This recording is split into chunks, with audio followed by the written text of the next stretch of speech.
And yes, I'm welcome back very, to I'm a very new ready. Daamen Live. Welcome, Itai. Thank Um, you. I understand we are live on um, Abracadabra today as well. This is like your stream base, right?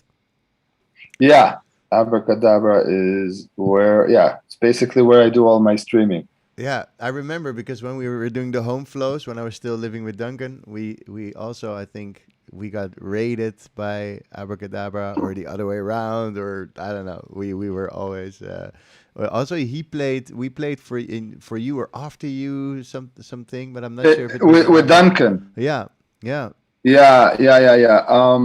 Yeah, we did. We Duncan streamed for us a few times. We were doing when the pandemic hit at the beginning. Like I was just like streaming. My page, my Twitch page, Itai and Friends. I just like we were streaming every day. Like we had all those artists.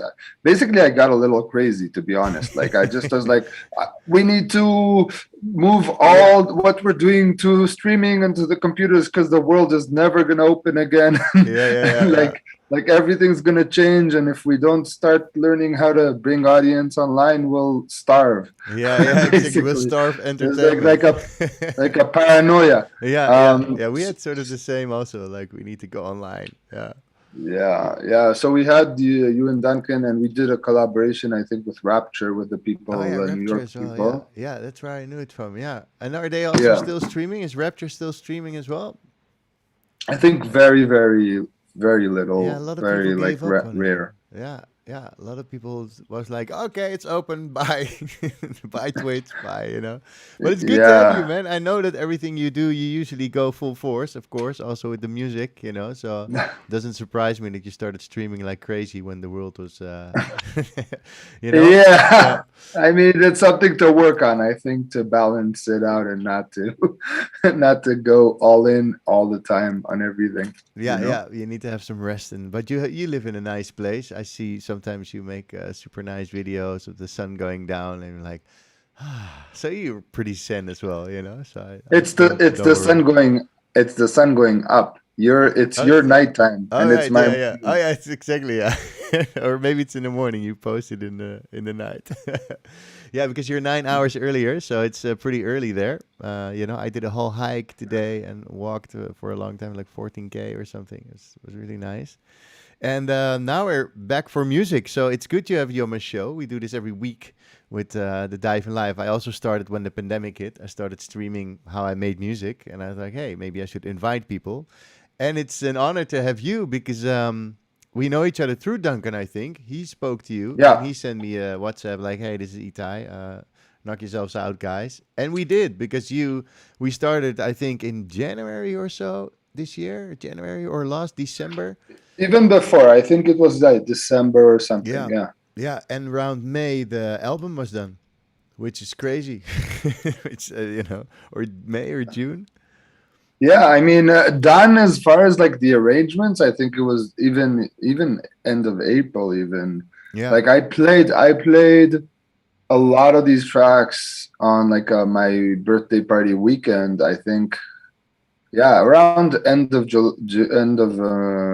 April or somewhere in May, it was like done. yeah, Yeah, as yeah, far as I go, like then it went through mixing and all the mastering and that stuff. But yeah, yeah, yeah. But still crazy that you've made, because when you came to me, you made falafel, right? Together with somebody else, and now right. you said I really want to do this myself. and every week you would come back with questions, and I would show you something, and it went pretty from sort of like the basics to like an album in a few months. I have to say, I don't have anybody else that done that. You know, I have some guys that do like a release after a year or so, like their first EP. And but you thought like, you know, I'm gonna make a whole album.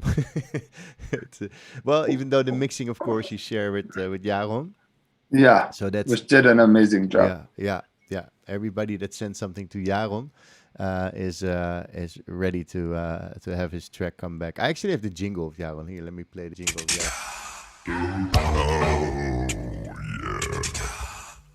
That's when he was in the He show. he is really amazing because yeah, I mean we're starting from the end, but he can do, you know, he does the mixing, but the mixing in a way that really supports the track, especially for me, that someone who doesn't know my world that well around the mixing, the engineering, the sound design part. Yaron did a massive job there, and sometimes, you know, just little ideas or little fixes that just like boost the track, you know, forward. And Yaron is Noraj Q, by the way, right? That's how you say his Nora name. Q, yeah, Nora Q. Noraj Q, Nora Q. yeah. Nora Took Q. me and Duncan a long time to understand that it's actually Jaron, but then the other way around. So it's his name the other way around. So wow, it sounds like it's not. It's way more complicated, but it's just Nora Q. Yeah. Really cool. So yeah, that's a great, man. And also listening to the tracks, I think they really got boosted. So I have a bunch ready. So let's listen to one. So the people that are listening on my channel, I bet the people on the Abra channel probably know you, but on my channel maybe not. So let's Yeah, play. shout out to the Abra people and the people in the chat. I see Nick, I see Swiftmo. Yeah, we'll get to a point where they will open up for questions as well. Yeah, let me see. If you have because normally I get all the questions in. I get all the questions. I see Holt online. I can also put them in the broadcast. If somebody's there, then we can see it. But well, I opened my other computer and I'm just keeping an eye. Yeah. Keeping Nice. So you do that, because otherwise, if I open it, we're gonna get some game. Always, if I open Twitch, I land in the middle of some shooting game and people talking about it. All right. So let's get down to business. Let's do the Flame of the Pinecone. That's where it all started. Maybe it's nice to tell the story why it's called Flame of the Pinecone before we play it. Sure. It's actually the story I'm like the most emotionally connected to from all the tracks, and it's actually also really deeply connected to the album name. The album is called A Trip to Idlewild, and Idlewild is a town an hour and a half. I live in Joshua Tree, for people who don't know, in California, and it's a desert, with very special Joshua trees. But an hour and a half from this desert, you just drive up the mountain and the landscape changes completely. It's mountains, it's snow, it's lakes, it's like, and massive pine trees, like, and there's some of the biggest, actually. I have some here. Count 10 seconds. Count 10 seconds. Yeah. All right. Nice. We can play Nora's jingle in between.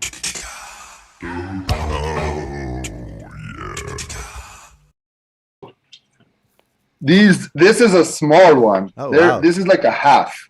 They're like basically this big of a pine cones. And we went up to Idlewild and we picked some pine cones. We just saw them and there's like, these are amazing. Yeah.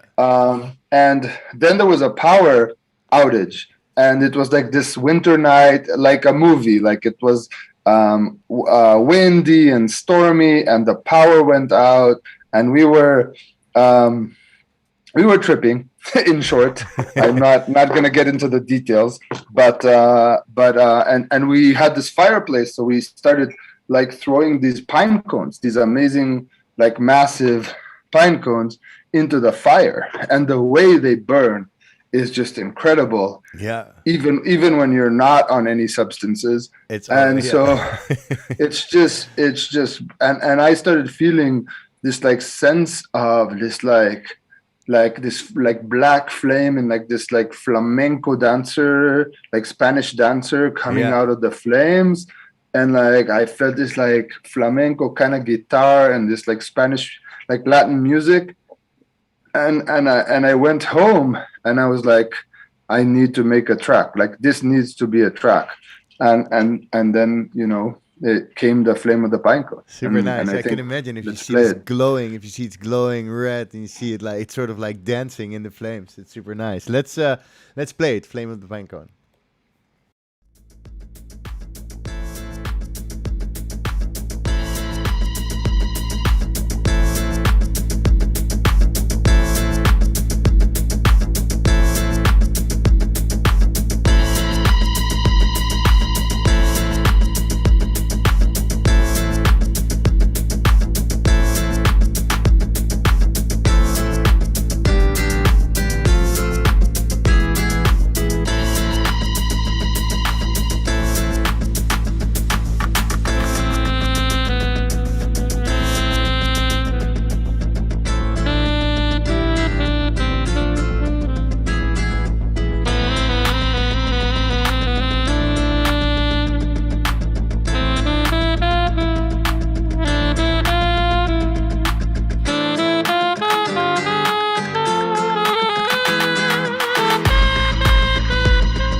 So what a journey is this?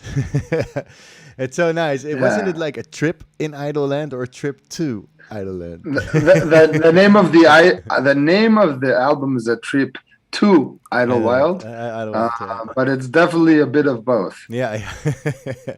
And Uh, the artwork is amazing, man. How did that Thank came you. about? Thank you. It's well, so the guys, the people who got it together are the guys from Camel Riders, which is the label Yeah, that is releasing the album. But the parts of the artwork are actual real parts Idlewild. So the background Yeah. is Idlewild. Yeah. The bear in Idlewild. So I mean, I'm jumping stories, but the bear that you see there is the Curiosity Bear. Yeah. And in Idlewild, there's a massive sculpture of a wooden sculpture. It's like a size of, I don't know, it's like 30 feet high. Yeah. And there's a massive mama bear. And then down below, there's like a small like baby bear, like a cub, looking up to the mama with like these curious eyes and like kind of like, you know, admiring the mother. So that's the Curiosity Bear, and that's the actual it's a photo from Idlewild. Yeah. And the pine cone in the middle is the actual pine cones that we were burning. Yeah. Oh, So cool. it's all like real parts of the story that they made, the guys, the graphic designers from Camel Riders just kind of made a collage out of it. Oh, cool. And it also looks amazing, you know, the two bears like this. It's beautiful. So, yeah, that's a job well done. Let's have a look in the arrange of in like Ableton, you know. Why not? Oh, how it happened actually, like with the music, huh? Yeah, because this guitar sample was the first thing you had, I believe, and then it grew from there, right? And for sure. Yeah. And can you see it? Yeah, we can see it. Let me make it a bit big, make us a bit smaller, like this. Yeah. Maybe also. Yeah. I think this is fine. Yeah. So the story here really is. You should make this a little smaller so I can move it around. So the story here really, where it started was like I said, you know, I want this like flamingo. Hide your return checks. Yeah. Yeah, that'll make it easier. So I can make it work now like this. So the original, you know, the story was like, you know, I was feeling this like flamenco dancer. So for me, you know, it's not that I understand flamenco music that well at all or understand, but I was just feeling something. I want some sort of Spanish guitar and some sort of Latin vibe to the sound. And so the first thing that really led the track was the guitar. And in general, I would say that every track I make starts with an idea, and it's like a musical idea. It's very rare that I come to the computer and I'm like, let's see what samples I can find, and let's find a beat and let's start. It's more like something in my head, or like I'm playing around with the piano and I come with an idea, and then I'm trying to make the idea come to life in Ableton. You know, I try to hear it first in my head before I bring it. But here, and it's also very rare that I use samples this much, but here I started with this, which was the guitar sample.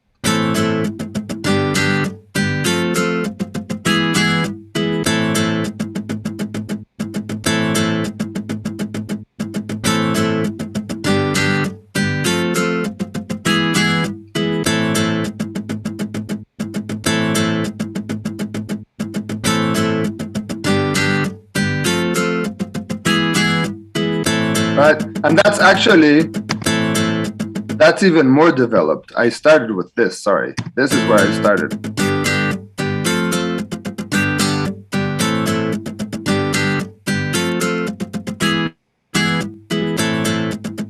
So it's much faster and it's much more intense. And I was trying to create some sort of a build-up, right, and implement, you know, the sounds of what I was feeling as flame, right. So I started from the guitar from here, and tried to just basically I went and I chopped up the parts of this sample to create a little bit more like tension and storytelling. Yeah.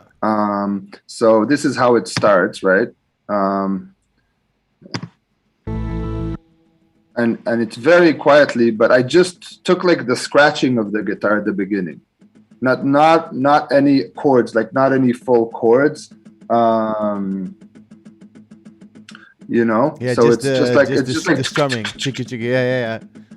and just creating that kind of vibe, and then just, you know, and then just started like create evolution to it, right? So from this, and then you know, and then I wanted to make it a little bit wider, right, like bigger. So I tripled it. There's like a sound in the center, right? And then there's a sound on the right, and there's a sound on the left, Yeah. basically to create like a full. But still, it's not even doing the full story. It's still just kind of building the. And then every time I want to make a transition, You're breaking up a bit. I don't know why it okay. is, but there's a little So can you hear me yeah, now? it's better. Yeah. So every time I want to make a transition or evolution in the track, I let the guitar run the full course of the whole chord transition, like here where it's yellow. I'll just give the example. Right. Oh wait. Yes, the one in the bottom. But now, exactly. Yeah, delete that needs to be deleted. Yeah. Right. So.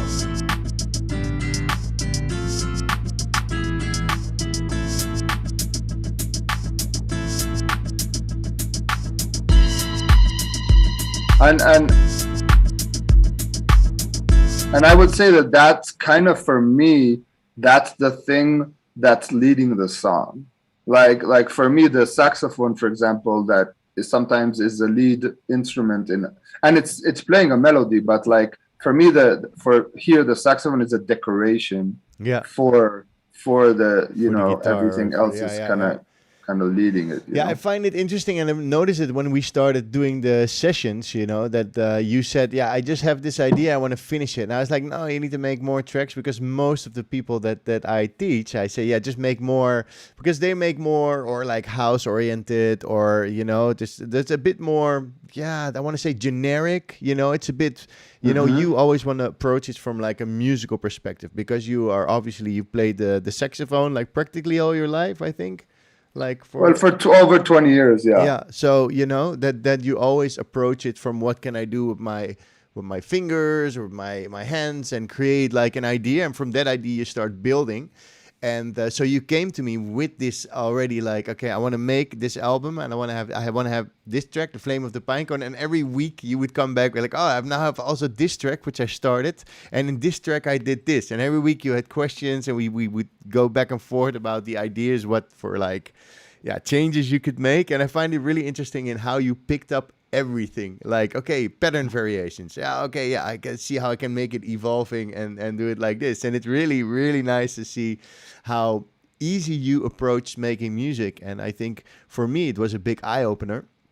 Like, it doesn't have to be really complicated, just have to have a good plan, and work until it works or something. It's really nice.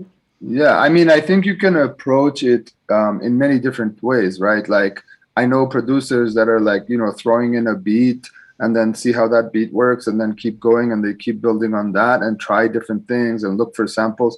But for me, and this comes from my musical training also in jazz, right? Because when you're playing jazz, you are improvising, but you want to play what's in your head, right? You want to play on your fingers what's in your what you're hearing. Yeah.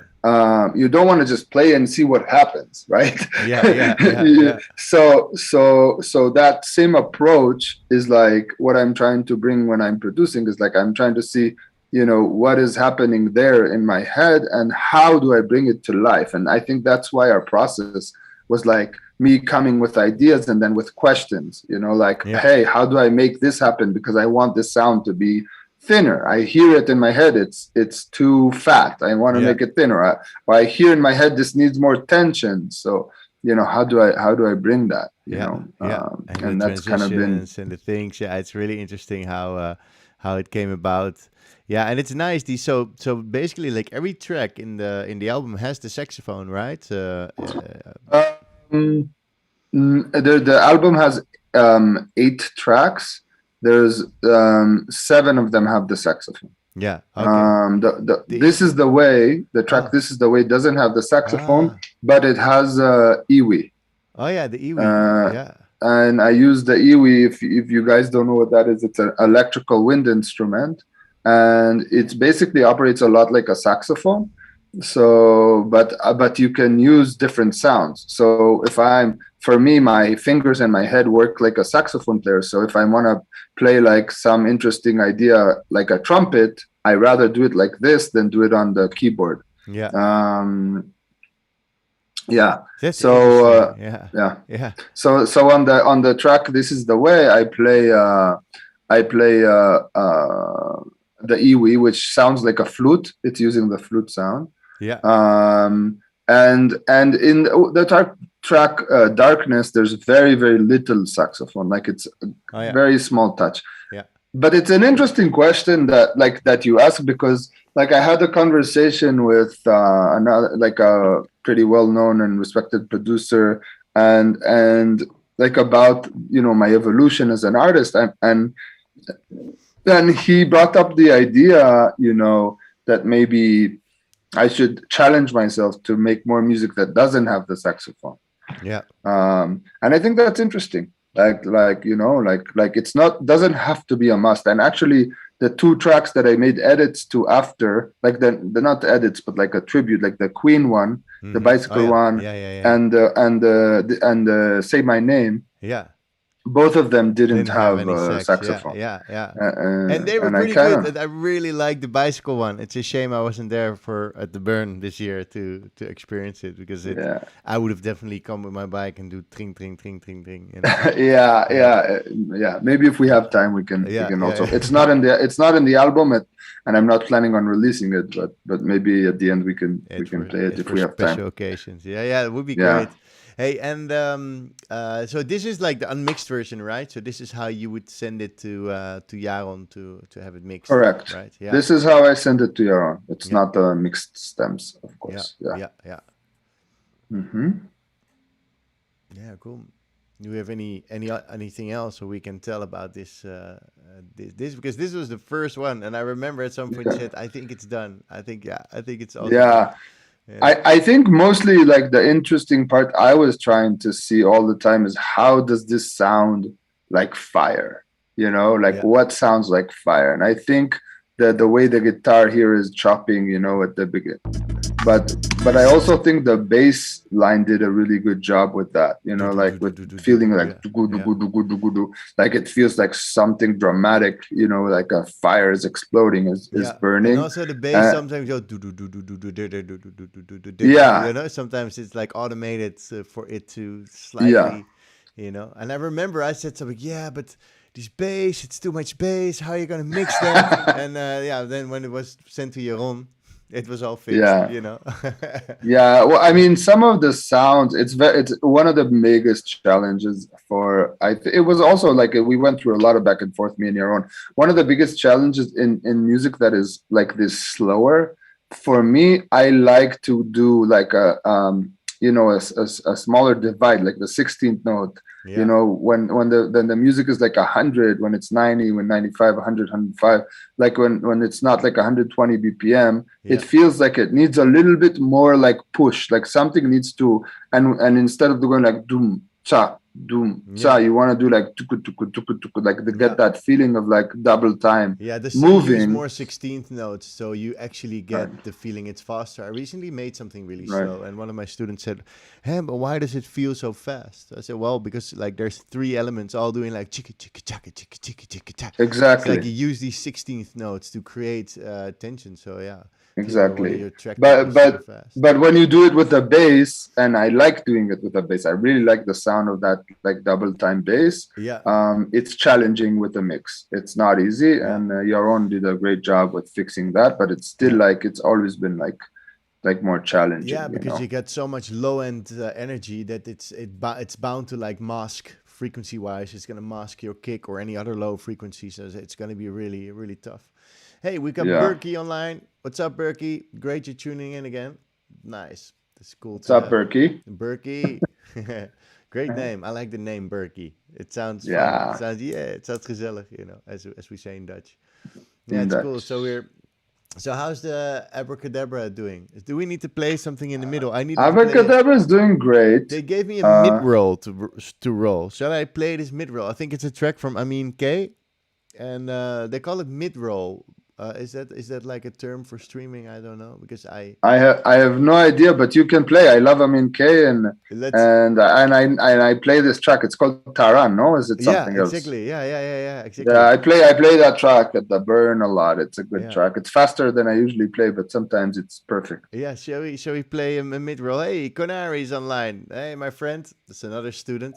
Lots of students tuning in. Ah, So let's go. So yeah, we could do the mid roll or we could do darkness. you want to do darkness? I'm Yeah, happy to do yeah. darkness. Let's do darkness. We can do the mid roll later when we need the mid Okay. roll. Yeah. So let's do darkness, which is another track by Itai from his album, and I'm super proud because I've seen all these tracks coming by, and I was actually listening to them yesterday when making these videos, and I was like, wow, man, it's crazy. You just banged this out from knowing almost nothing to just making finalizing tracks. I rarely see somebody.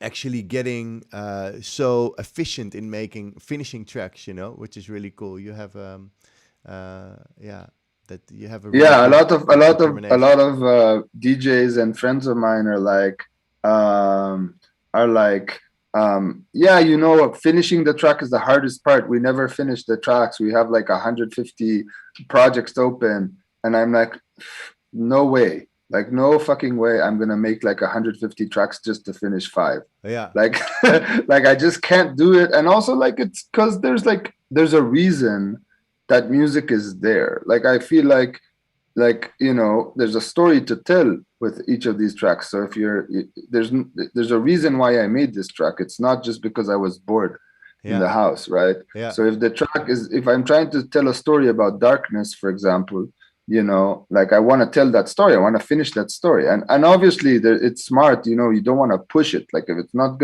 it's not happening naturally, then obviously, I didn't finish all the tracks I started. yeah, But I think in general, it's also, again, I think related to having a plan or having a vision for music in your head before you start it. You know what I mean? yeah, Like like when you're just messing around, you come up with a groove. Um, it's like a lot of the time you just like, oh, forget it, it's just a groove, whatever. yeah, But yeah. like when you're like, oh, I saw this vision in the fire, it's a flame of a pine cone. It's like you can't just like let it go Let and it go. just Like, oh forget yeah, oh, about never it. mind. Yeah. Yeah, But how? Yeah, and I think it's also connected to when you saying like you thought the process was pretty quick with me, and the way I approached it.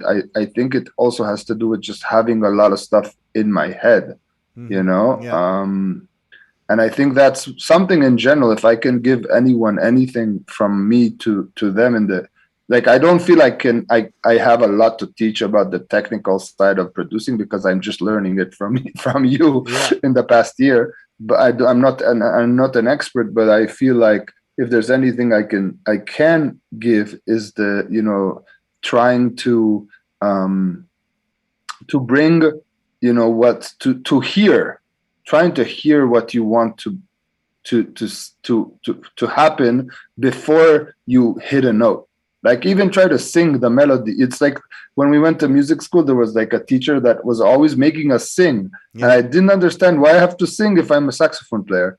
But if you can sing it, you can play it, and yeah. and that's the thing. If you can hear it in your head, you can make it come to life. Yeah, and You then you know. just have to figure out and try. And I think the say because Guillermo Folks, thanks for joining, my friend, is asking, do you have any tricks to finish tracks? And I think it's a combination of you being just very determined, like, hey, I had this great idea. I saw these flames in the pine cone. I just wanna make something with it. It reminded me of flamenco. Let's go for this sort of like flamenco guitar thing I found, and I'll work with this. And then coming to me and go like, hey, this is an idea. Let's make a combination of learning Ableton as well as making music on the go, and asking me for new technical information, which you could then use to have Mhm. your ideas expanded, like, okay, now I can do this with the guitar, or oh, I can filter it, or oh, this is how this works. And I think it's a combination of getting information, like technical stuff and musical stuff, and trying to then express that and trying to just go somewhere with the track. And yeah, if you have if you have the determination to finish something, then you will get somewhere. You know. I think for me, finishing the track, like somebody asked about tips for finishing tracks. Yeah. Yeah, for me, everything is about being loyal to the story.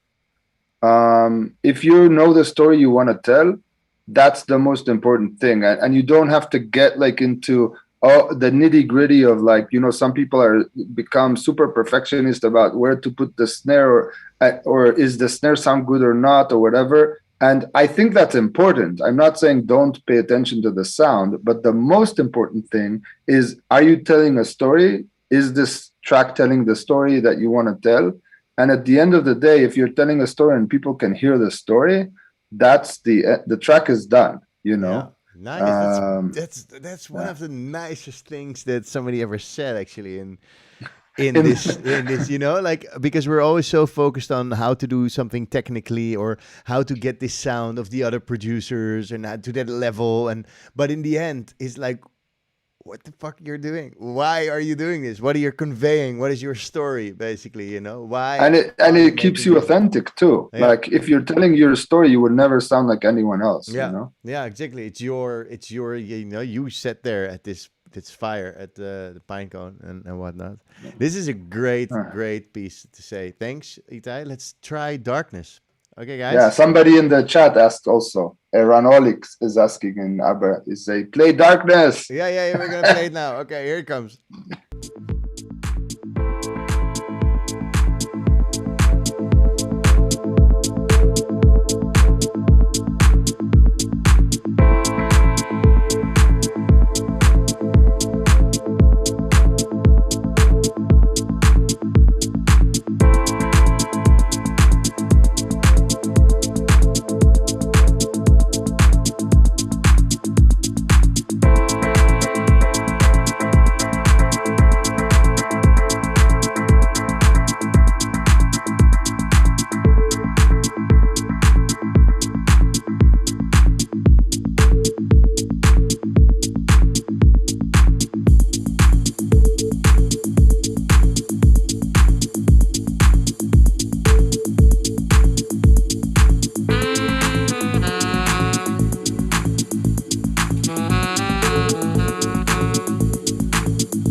again, these 16 notes bass lines, Yeah.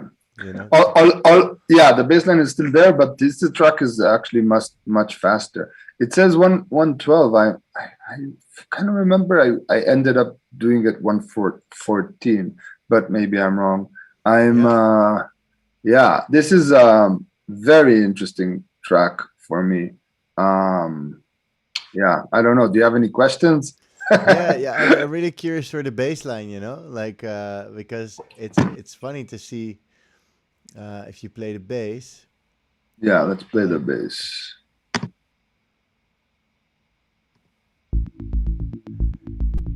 and it's nice how I think in the mix down it became a bit more brighter in the mix, you know, that how Jaron treated it to bring it really out, you know. That's also what the power of a mix down can do, I think. Yeah. You know, he really got it laying on top of it.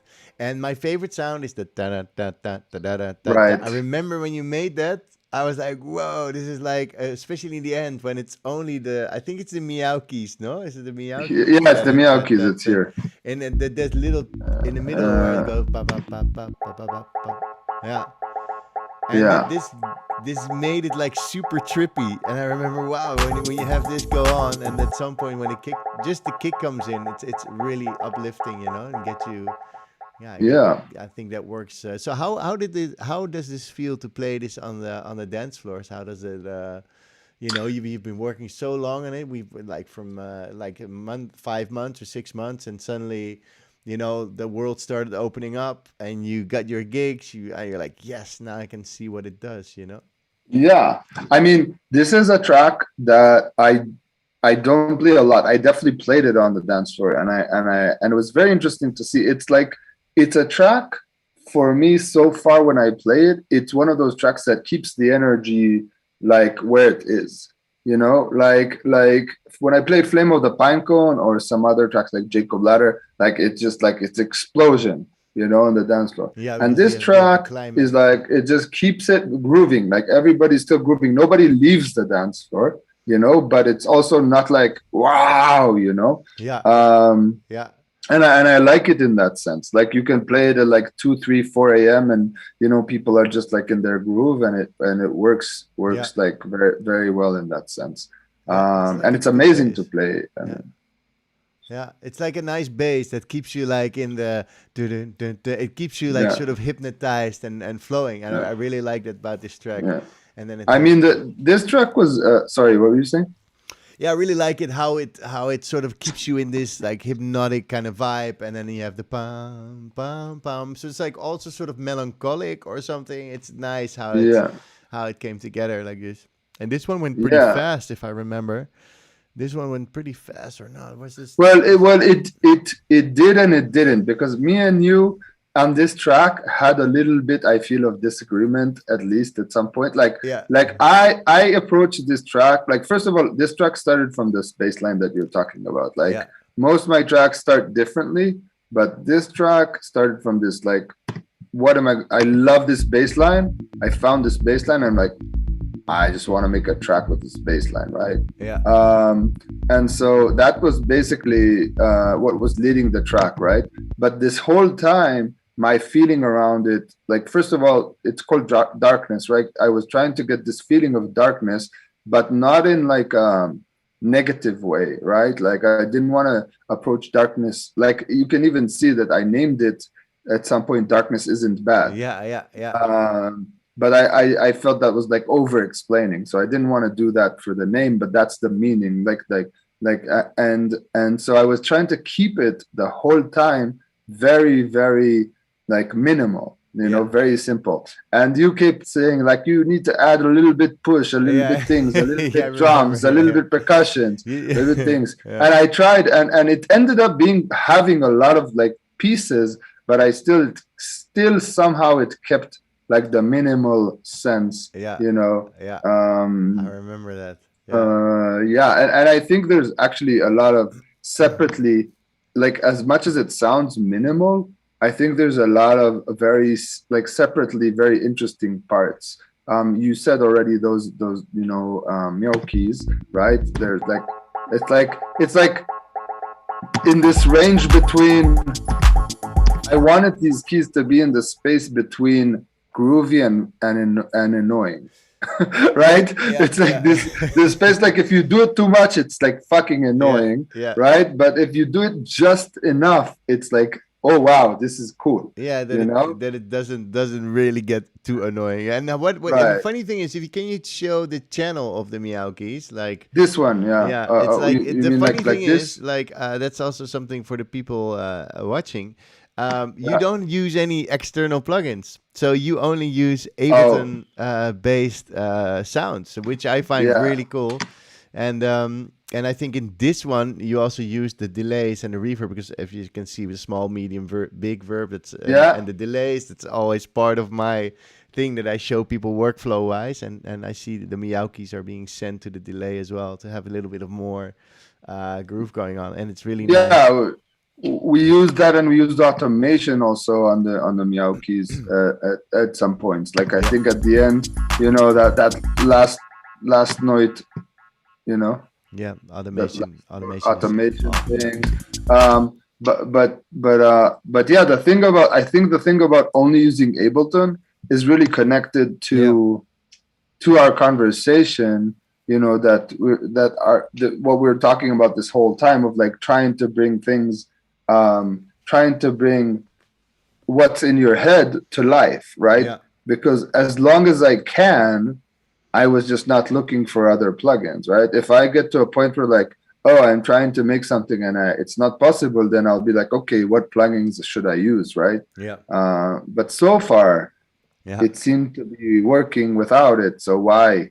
And it also can be so confusing, every new thing is like, whoa. Yeah, yeah, you have to learn the plugin. There's also many people that have loads of plugins, but in the end, not using any of them or like just a few, and because it's downloading it for free, using crack. I always call it. It's nice Right, that exactly. And yeah, it's the same thing with instruments, with like hardware, like actual instruments. It took me, this whole album was made with a saxophone, yeah, the Iwi, this piano, this electrical piano, yeah, and this like a controller, yeah, a simple controller. yeah, And I see people that they have like stacks on stacks on stacks on stacks of things and not use, and some people use it. If you're yeah, using it, hey, that's great. But like it's, for me, it's just so overwhelming every yeah, new piece of hardware or software. yeah, yeah.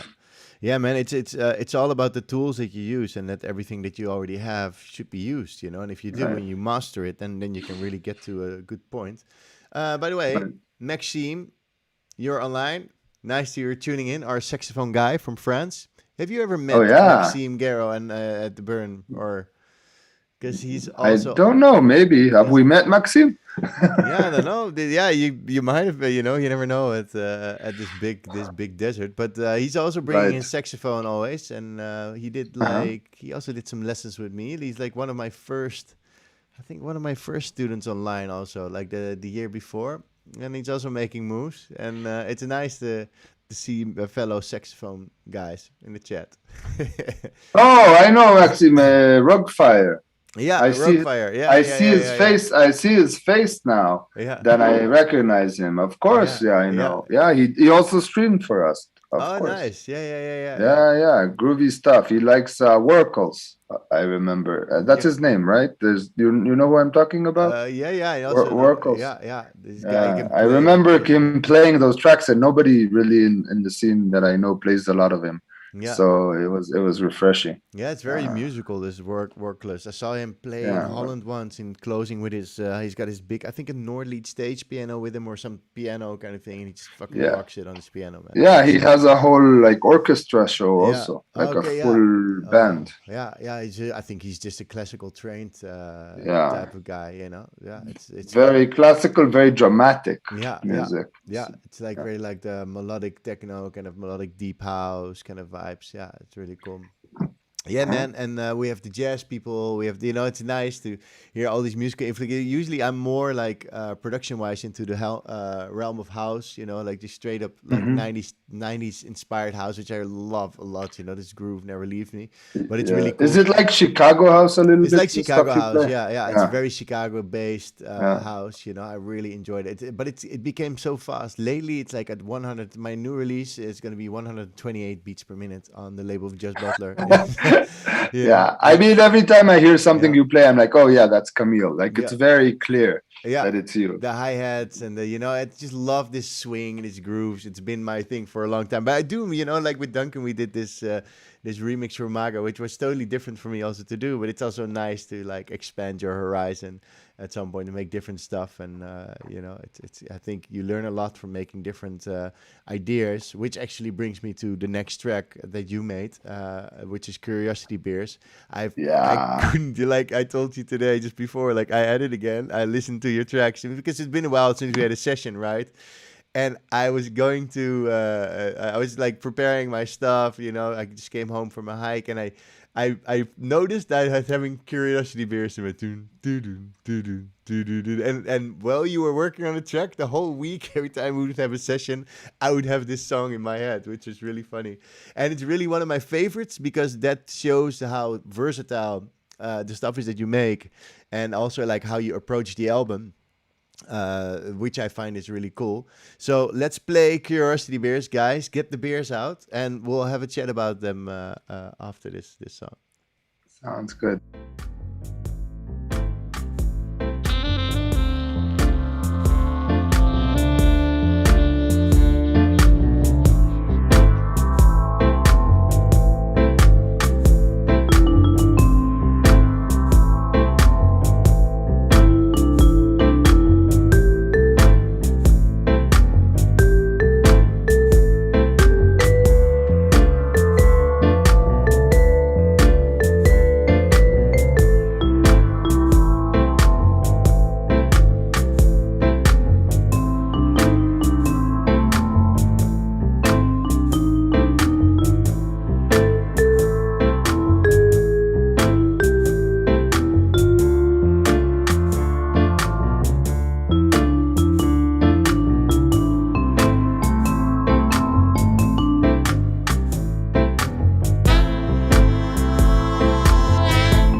Yeah, this one I love jazz. So yeah, this influenced jazz Itai creation is for me. It's really, it's just nice. It's such a nice mood.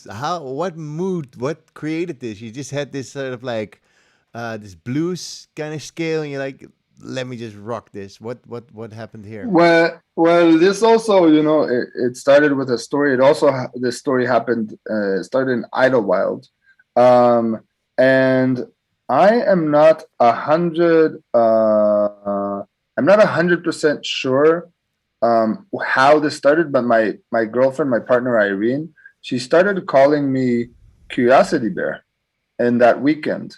Um, and we realized that like all my life is full of like bears everywhere. Like you see, even behind me, there's teddy bears that we use for our events for cuddle puddles, and our bed was like had bears on top of it. And then we went and saw that sculpture of the bear that is in the album art. Yeah, So it was like she started calling me Curiosity Bear, and I'm like, oh my God, that is such a great like title for a track.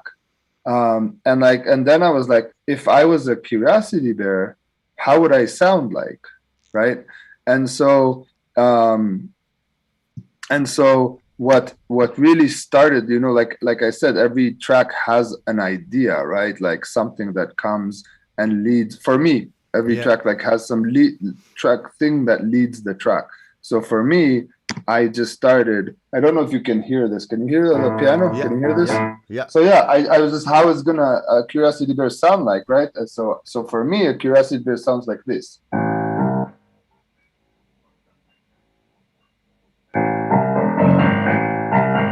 And from there, I mean, it's kind of like a little bit of like a blues cliche almost, but like it was very bluesy, and that's the sound that kind of went and kind of led the track for me. Yeah. Yeah, I And remember also the hi-hats, everything was like sort of like wonky in the track. Everything is like off right, grid kind of thing. I almost wanted to say, yeah, but maybe you need to like quantize it. But when you quantize that stuff, it's no, not gonna yeah, be, so it was yeah, really, and then because it's like, and it is also this score, this da, da, that's like so, yeah, like it's so leaning out of the grid, which makes it super wonky, but also it gives the vibe to this like bear that's just like walking around with yeah, his exactly. It's just, yeah, that's just the curiosity yeah, was kind of walking, yeah, yeah, and you can hear it, and this kind of goes, throughout the track, and I really like it's really like it's almost like a jazz tune. It's almost like a blues tune. There's hardly any like straightforward like electronic beats or samples. yeah, I mean, there's the kick, and then I doubled. I mean, there's the I doubled the um, bass line. Something that's uh, one of the ABC tricks that you taught me is to double the bass line, give yeah, it like the lower end. So yeah, I do that a lot. yeah, But it's just basically like I just added like layer on top layer that was just blues, yeah, like this keys thing. Pa, pa, yeah, pa, pa. It's just a very like bluesy, funky thing. yeah, and you layer Uh, that with the saxophone again, that the saxophone is gonna do so it's also like yeah, and then adding, yeah, yeah, exactly. And I created almost like a brass section with that. Like where's this yeah, here? Like it's like almost like it's a brass section. yeah, yeah, yeah, all these different layers. And what it is, and this is another place where like I played almost all the parts on my own. There's like a key solo that's also very like bluesy jazzy, and Yeah, then there's like a iwi that I used as a trumpet. yeah. Klaus said something froze for him. I don't know if they're getting us um, the stream. What's up? What's up? The stream over at Abra froze. I don't know. Oh, oh no. Is it good on YouTube? Yeah, I think we're good. Uh, Okay. Guys, if you're watching on YouTube, we have a bunch of people on YouTube. Let us know if we're still like moving. If not, let us know. Then yeah, no, I hope I don't have to like restart the stream, because then I would have two Yeah. recordings. I'm curious how that will work, but it seems to be on Restream. Everything seems to be going. On yeah, it says it's online on the stream I'm sending to them. Yeah. Let's see. Yes. Can you So hear us? YouTube is, Oh, yeah. I think YouTube is still good. Let's see. yeah, YouTube Yeah, seems to it's be still always the good. streaming, man. It's the technique, Yeah. it's difficult, but we're There's always something with the streaming. always something going. Diving live with Itai. Let me see. Oh, no, it's good. It Okay, got unfroze. okay, Okay. Yeah, I super can nice. see it. Okay, Yay, we're great. back. We're back to Um, not being robots anymore. yeah. So I think the last thing I was saying was like that I used the iwi as a trumpet. Trumpet, yeah. So Can you? basically there's like Yeah. a trumpet solo here somewhere. I don't know. Yeah, here it is. Oh yeah. Yeah, and this is where is it? Iwi, uh, yeah, All these parts.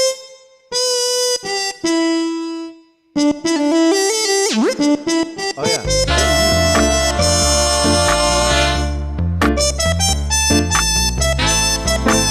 and yeah, and that's the like the idea of the So many iwi that I parts.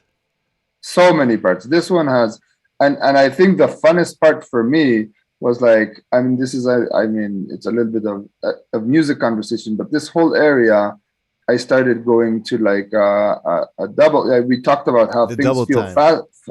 faster, and Yeah. it's actually the same tempo, you know, and and I started kind of double it.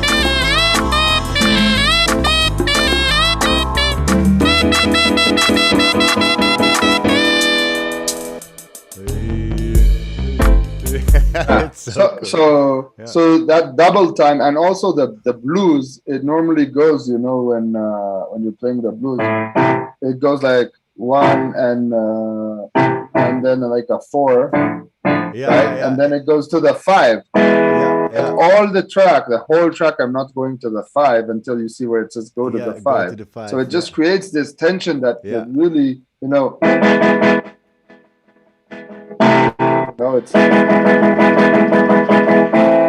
it's just like creates this build Yeah, up. because that's the thing And, what you have in a blues standard, right? It's like 12. I believe it's 12, and it's like right. 1 4 1 4 1 5 or something. 1 4 1 Exactly, 4 1 4 exactly. 1 It 5. plays between. I mean, Yeah. there's different versions of it. Yeah. There's also like Yeah. a jazzy blues where it's like two, like 1 2 5 1 2 Yeah, 5, yeah. and goes to the four. Yeah. But the idea is that always plays with the five normally. Yeah. But this track, the whole time, it's like not going to the five. So when it goes to the five, there's It's this like like, like there's a,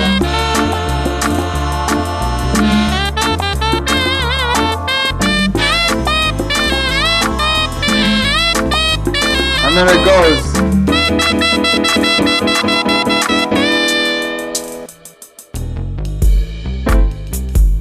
And then you just go back to yeah. the walking in the woods. To the walking curiosity bear. Yeah, that's super cool. Yeah.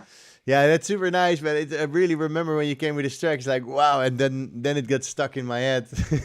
Yeah. Yeah, it's Yeah. really nice. Yeah, yeah, man. This must have taken a long time to record all these bits and to move it into play or to overdub and make sure it's nice, you know. And it's a Yeah, this is different. one of the more complex Yeah, tracks as far as like not as far as like the technical like Ableton sound design stuff. That was pretty straightforward. But all the hmm recording, all the parts. I recorded trumpet, I recorded the keyboard, I recorded like a bluesy keyboard, like a pipe sound, yeah, like a E piano, and then I recorded the trumpet, yeah, the layers of the saxophone. There was a lot of parts. Yeah. There's a lot of Yeah, parts. it's nice. It's interesting to see how you approach making music and how fast you went to create something yourself and then saying, you know what, I'm going to have the mixing done together with Jarl and we go back and forth in order to make it sound the way I want.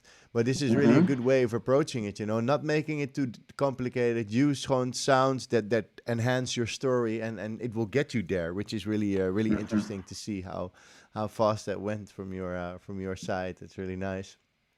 Um, Yeah, it's been an adventure. I mean, and you as a mentor was exactly, perfect for where I was at. It's yeah, just like a perfect match. yeah. Um, and this is a feedback I'm also, I already sent a few friends to you, and the common feedback is like, there's a lot of people who have knowledge, but the ability to pass on the knowledge is a unique gift that you have, and Yeah. I think that was very, very useful Yeah, for thanks. us. Well, it's also on the person itself, you know, like the same with Elif, you know, when she came, she just wanted to learn and get like in a sort of a workflow. And I think everybody's workflow is different and everybody needs some different, you know, I can tell you where to click, but it also needs to fit where you want to click, I think. And that's per person, that's different. You know, some people learn really good in the technical stuff, the sound design with synthesizers and have more problems with the sort of like the musical thing. So it depends on who you have in front. But yeah, I'm really happy that it helped you so much, you know. And yeah, if you're gonna make a new album, I'd love to be part of it again and help you out here and there. You know, you've sent me enough people, so I can make a living. So that's good. So I would definitely love to like plan in something again and let's get the show on the road in January, right? We're gonna Yeah, yeah, it's nice. Yeah, and yeah. also like the people you send. Swiftmo in the chat is saying he loves Alif. Alif is or was an abracadabra star. I guess will always be an Yeah. abracadabra star. So See, I've there's a seen lot it of come love by a lot. in the Yeah, chat. yeah. See, it's like she did the course with my friend Cenk Yunus, which is an amazing teacher in Turkey.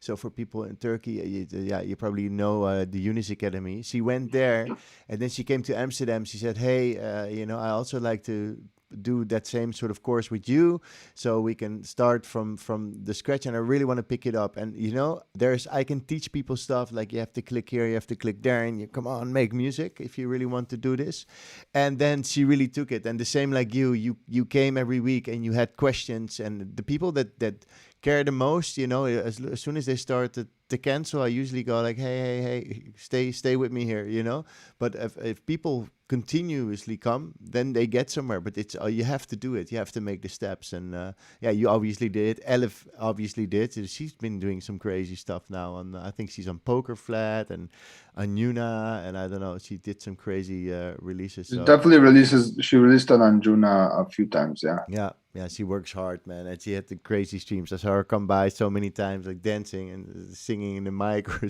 talking in the mic. But she stopped now for a while, right? Or so. I saw she couldn't handle it with the touring for a while. Yeah, Yeah, you have to find a balance. I mean, yeah, I'm also like I told you, I'm planning to clear my January and February and not be on the road. yeah, For a lot of people like can produce. I see the whatever B. Svensson and Cora and all these guys, and I see them on the computers when like they're playing shows. We're playing shows together, and like it's amazing, and I admire that, but I can't. Like yeah, I need to sit on the piano or have the saxophone and just like record an idea or and I also need to get into a flow and like it's like it takes like I like the way I was doing it when we were working together. I wake up in the morning, I have my routine, and then I sit down and I'm on the 2, 3, 4 hours just on the music every day, yeah. and then it just starts getting into this rhythm. Yeah, I think a Um, routine is important, you know. Otherwise, yeah, I don't think a lot of artists can make music on the road. It really, if you can force yourself to it, that's great. But it's so hard to find this sort of like sacred space where you can feel free to create and your mind have rest in your mind to not make something that sounds forced. Like, I have to make something. No, but really right. create something before because you have something that you like to share. You know. Yeah, yeah. And it's also like there's like this thing where like, okay, you get inspired, you build ideas, you're like, oh, this is the sound. You feel like you're establishing like, oh, this is the next sound I'm kind of after. You know, when I started the album, I had I feel like I have had a sound, you know. Um like I feel like I had a sound in my head. I don't feel like I like people could necessarily identify me with a sound, but I feel like the album, it has a sound, like Yeah. there's things that you'll feel, there's the live instrumentation with like a pretty fat and double bassy kind of feel. The tempo is in a certain range, like there's things that are significant, like are kind of like where my sound is at. And I feel like when you're on the road, you get inspired, you get more like ideas, you get more things, and like I'm ready to kind of do my next evolution of my sound, Yeah. and that's what I'm kind of excited for. But it needs like time and attention, and love, and all Yeah, that and that's stuff. it. That's the focus and the like yeah, the clear mind you need to have. But some people can make music on the road. I did it as well sometimes on a plane or whatnot, but I usually came home and Yeah. like deleted everything that I had in my I head. can finish tracks on Yeah. the road. Yeah. I can finish like once I have all the ideas and all the parts, and it's like just to do the automation or just to do the thing. Yeah. But the creation, the harmony, the melody, that stuff, it's too hard for me to Yeah. do on the Yeah. on On the the road. fly. Yeah. Yeah. Yeah. Yeah, yeah. All right, so let's go to this mid roll because I have the mid roll here. I'd love to play this Amin K. Let's And do I should it. ask Amin to come on the show once And because if I mean, if anybody has questions also on the Abra chat, feel yeah, free to yeah, ask away. yeah, and also like on the YouTube for lessons in life, if you have a question for our friend Itai and ask him something about the process or about whatever about the curiosity beers, let us know. And in the meantime, we're gonna listen to the mid roll for. Let's see.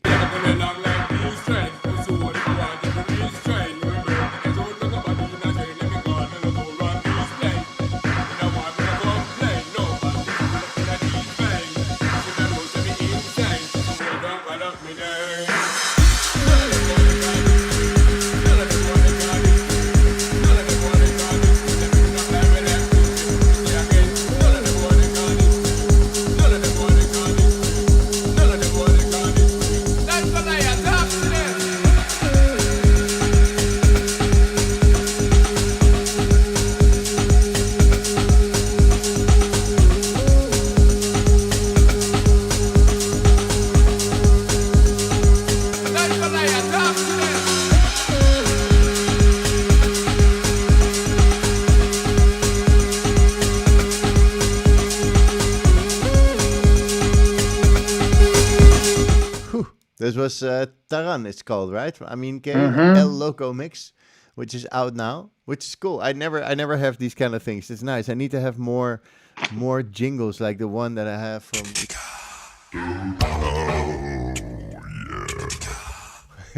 It's nice. Also, I feel really like a radio guy if I have these things, which is cool. So, Uh, yeah, Itai, did we get any questions on the yeah. Abacadabra? What they're Swiftmo is asking, what's the most frustrating part in the process of making a track, and how do you overcome that?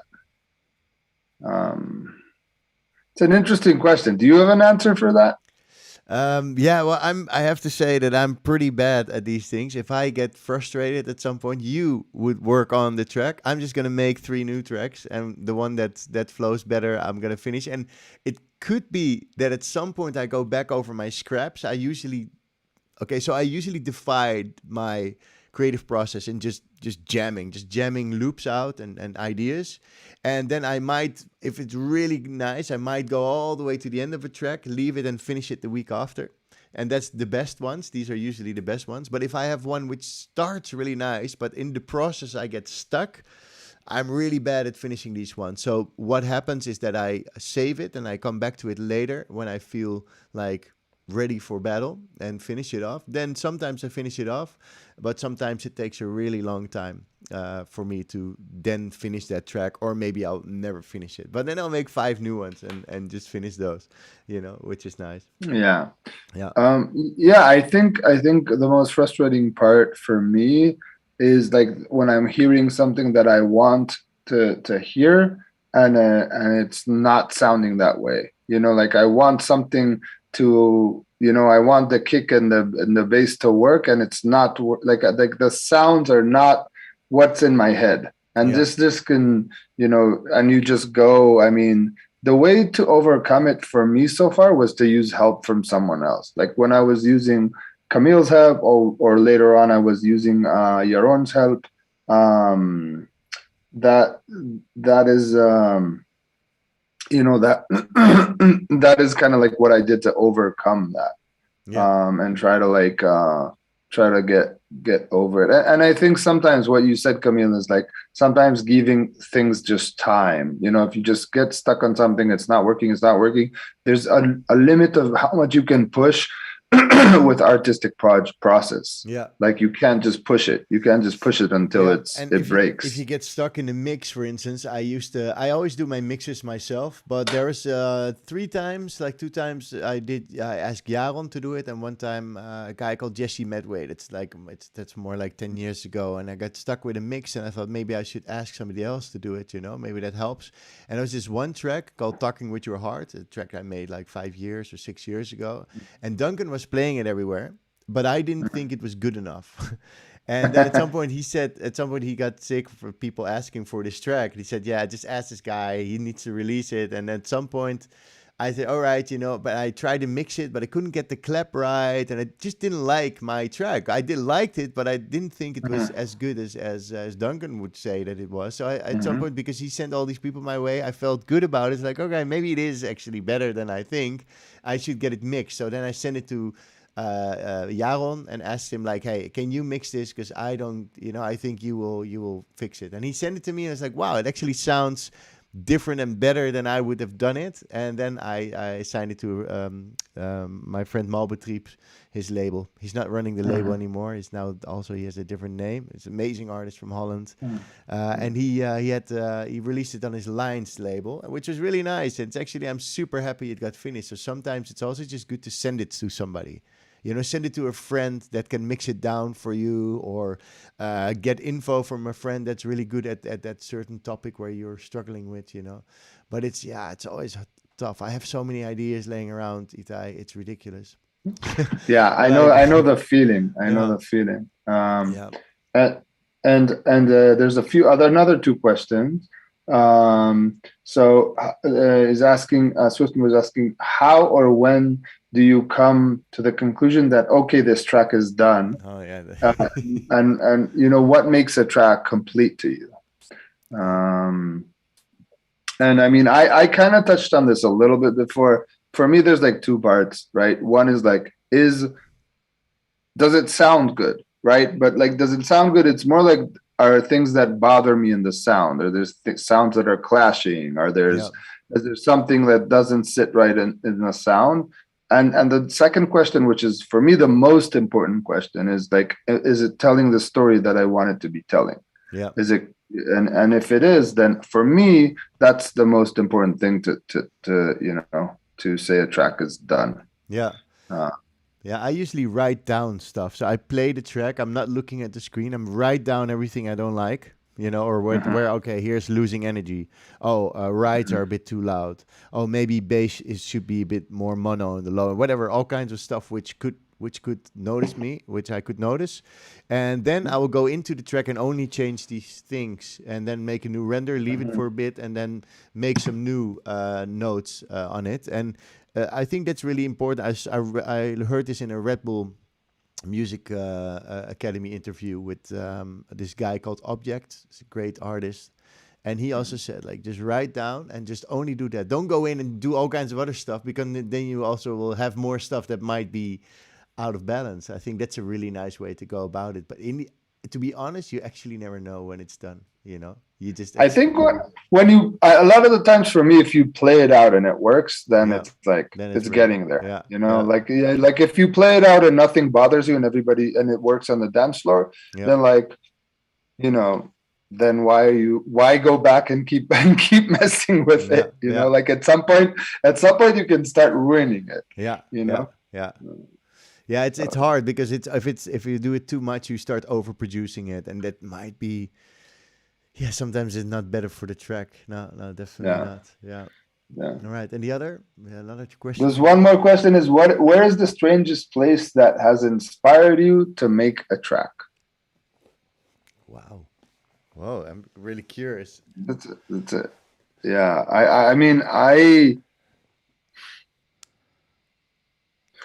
don't know where is the strangest place. Like, I mean, the strangest place is probably in my head, Yeah, well, a and lot of like I and had a few that came from love, for like just a breakup with, but also just having fun or being high somewhere and just enjoying myself. Go like, hey guys, I need to make a track or an after party at my old place when I was younger. We used to have after parties. I was like, hey, I'm gonna make a track. I actually made a track, which is pretty interesting. It's called Regulate, and I made it on an after party because there was this one girl and she was really talking about drugs and how it should be legalized. And I said, you know what? Let's make a track. So we went upstairs and I said, all right, here's the microphone. Just, I'll make a beat and you just say mm, something. And she just started like talking, and it was such a good story. The track's called "Regulate," and we I released it on an English label, like not much long after this after party. So that was really a mhm.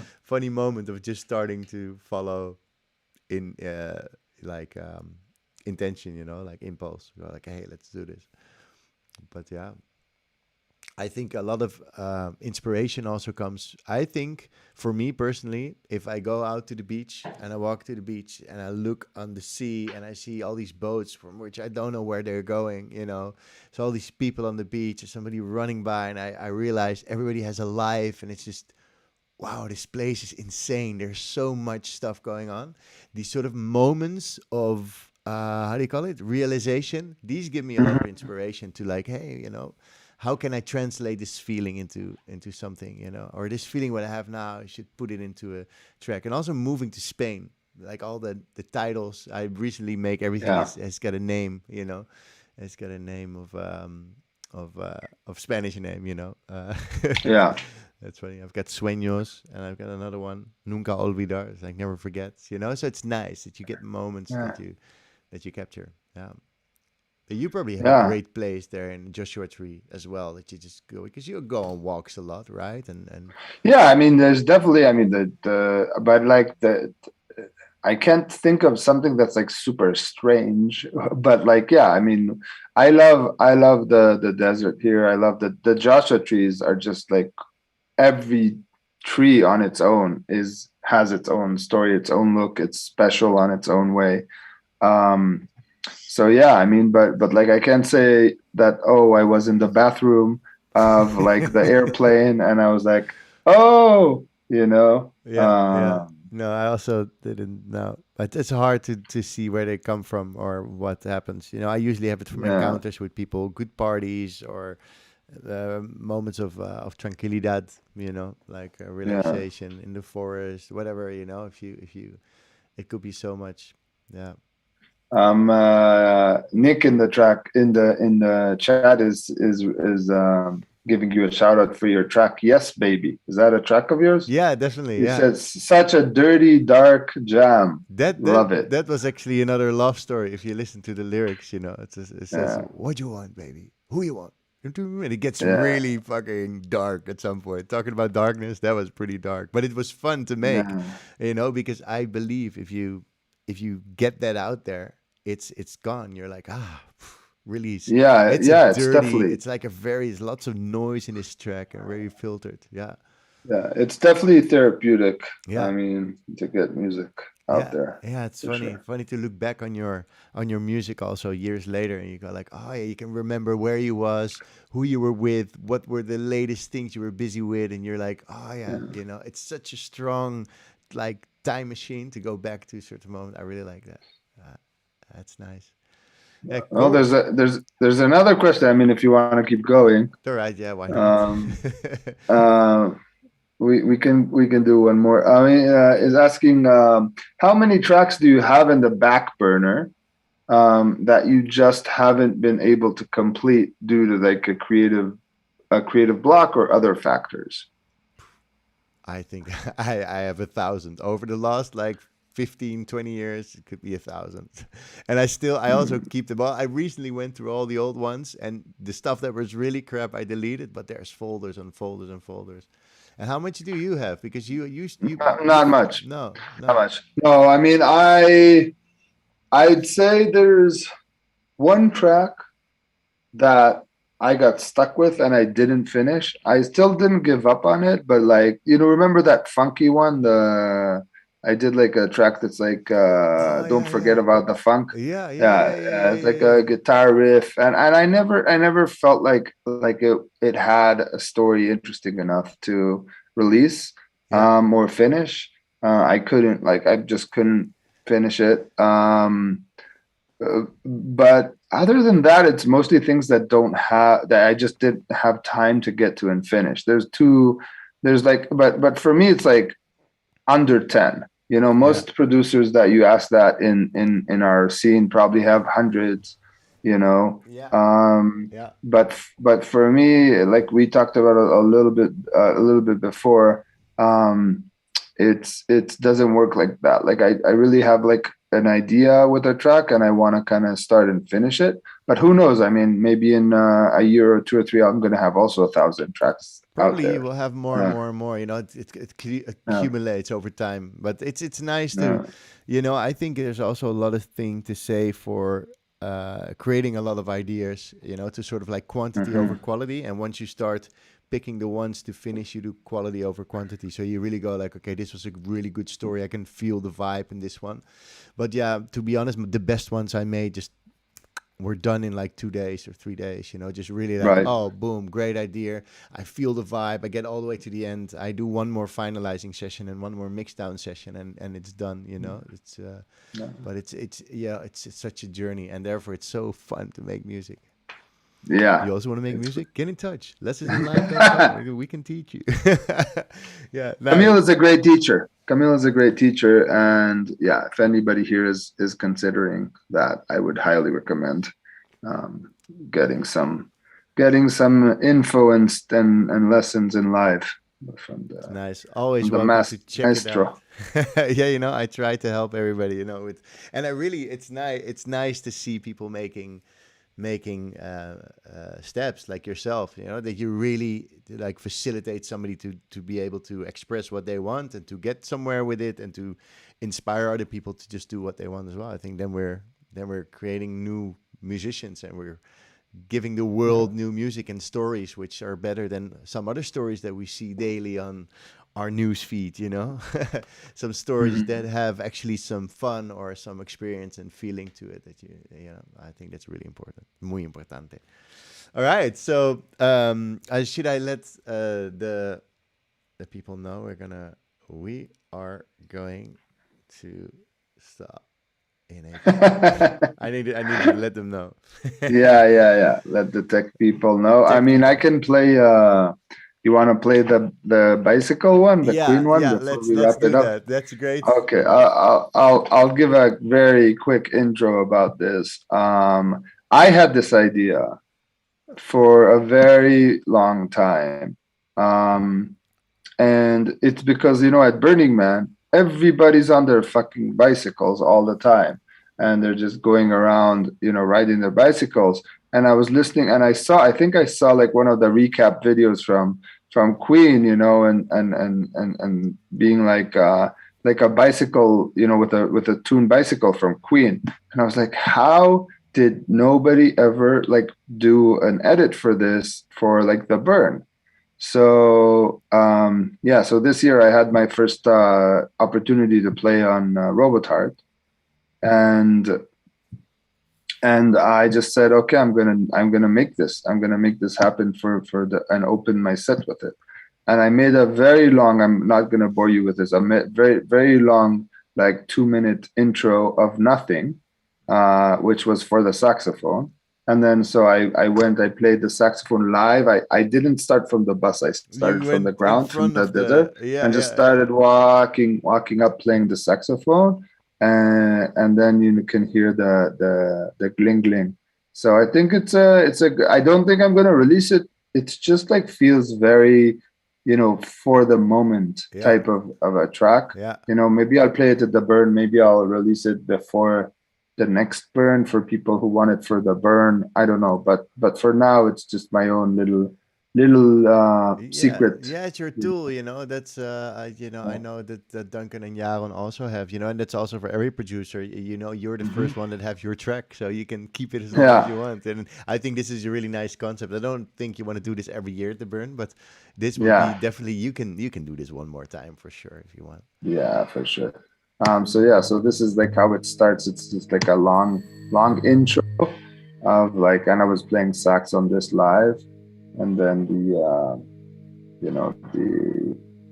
and it's a very slow track. It's hard to transition from it, but it works.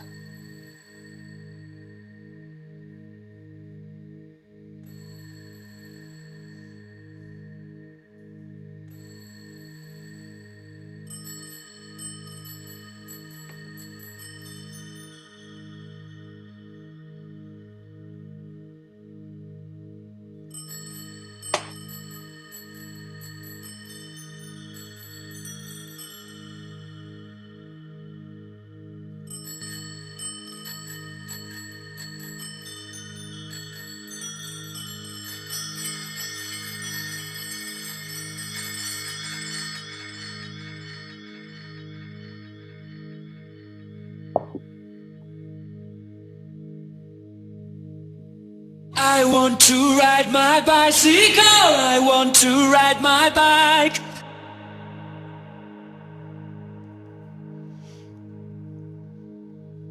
I want to ride my bicycle, I want to ride it where I like.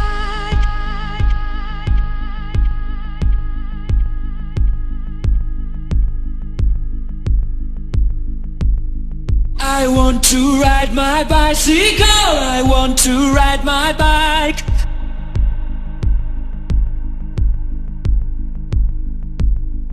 I want to ride my bicycle, I want to ride it where I like.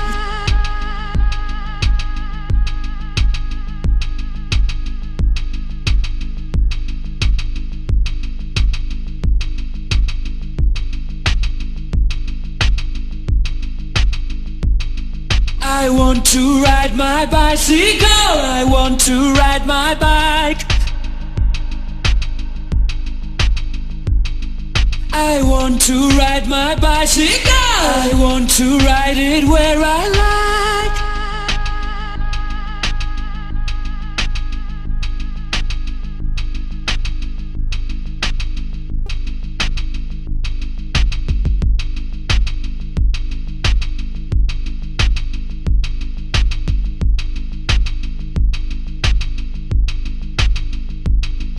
I want to ride my bicycle, I want to ride my bike.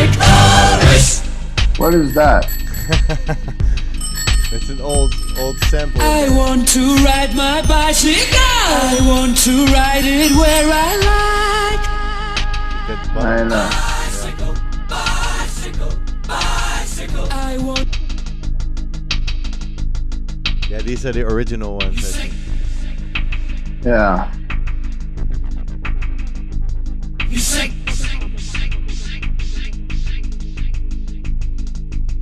You say cold. I said cane. You say John. I said Wayne. I really like this part. Hot dog. I said Cooler Man.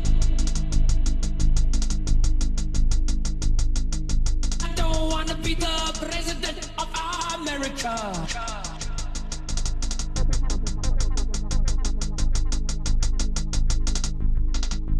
Bicycle. Bicycle. Bicycle. Bicycle. Bicycle. Bicycle. I want to ride my bicycle. bicycle, bicycle. I want to ride my bicycle. I want to ride my bicycle, bicycle. I want to ride my bicycle. I want to ride it where I like. Bicycle.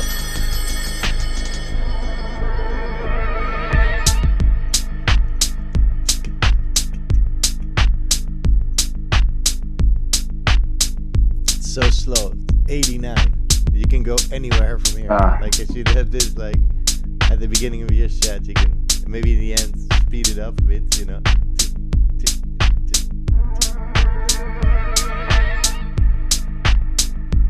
What did you do after this? What did I play after this? Yeah. I played a track for my friend Evan Hatfield that is also like 90 something, and I also started this a little bit fast. I pushed it to like 92, 93, and then I started from like, and from there I went to 95, and after like 3 or 4 tracks I was like at 100, which is 100 is like where I normally play. And I actually, you said you can open and close with it. I actually closed with it, not closed, but like I played a back-to-back actually after Duncan, and we played this, like there's this art card called Lucy. It's a snail. Oh, it's a massive I've snail. seen the snail. Yeah. So me and Amin, we played back-to-back after Duncan, and after, and Amin at some point he went to sleep after sunrise, and I was still there, and we were like at 120, you know, we're playing like a fast, like, you know, like a house set.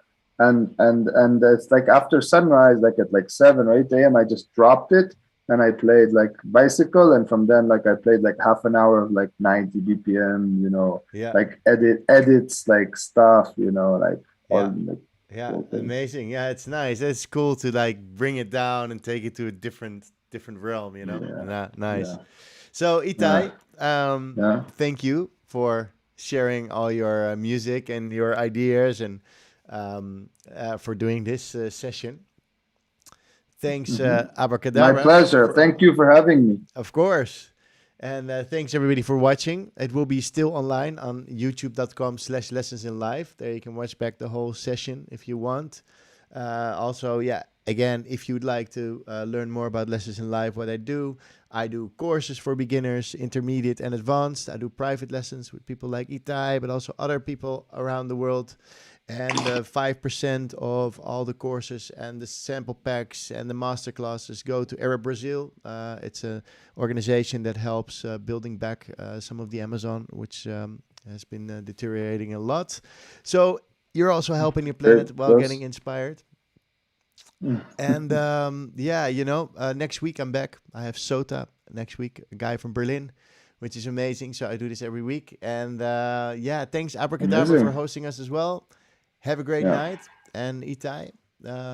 Thank you so much for having me. Album comes out next Wednesday on the 27th. So go grab it. It's going to be on Camel Riders label.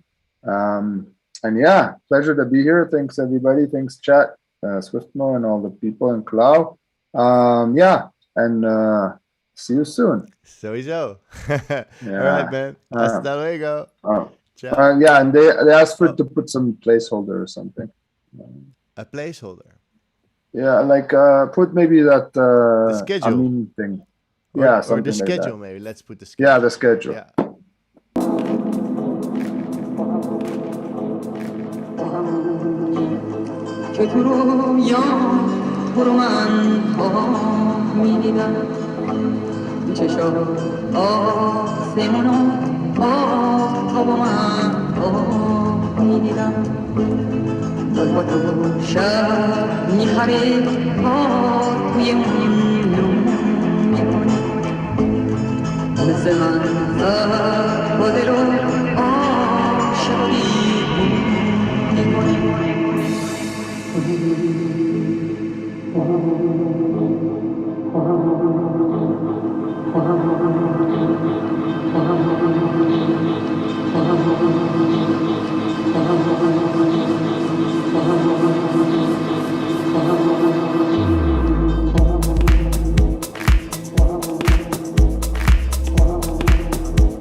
yo, rumah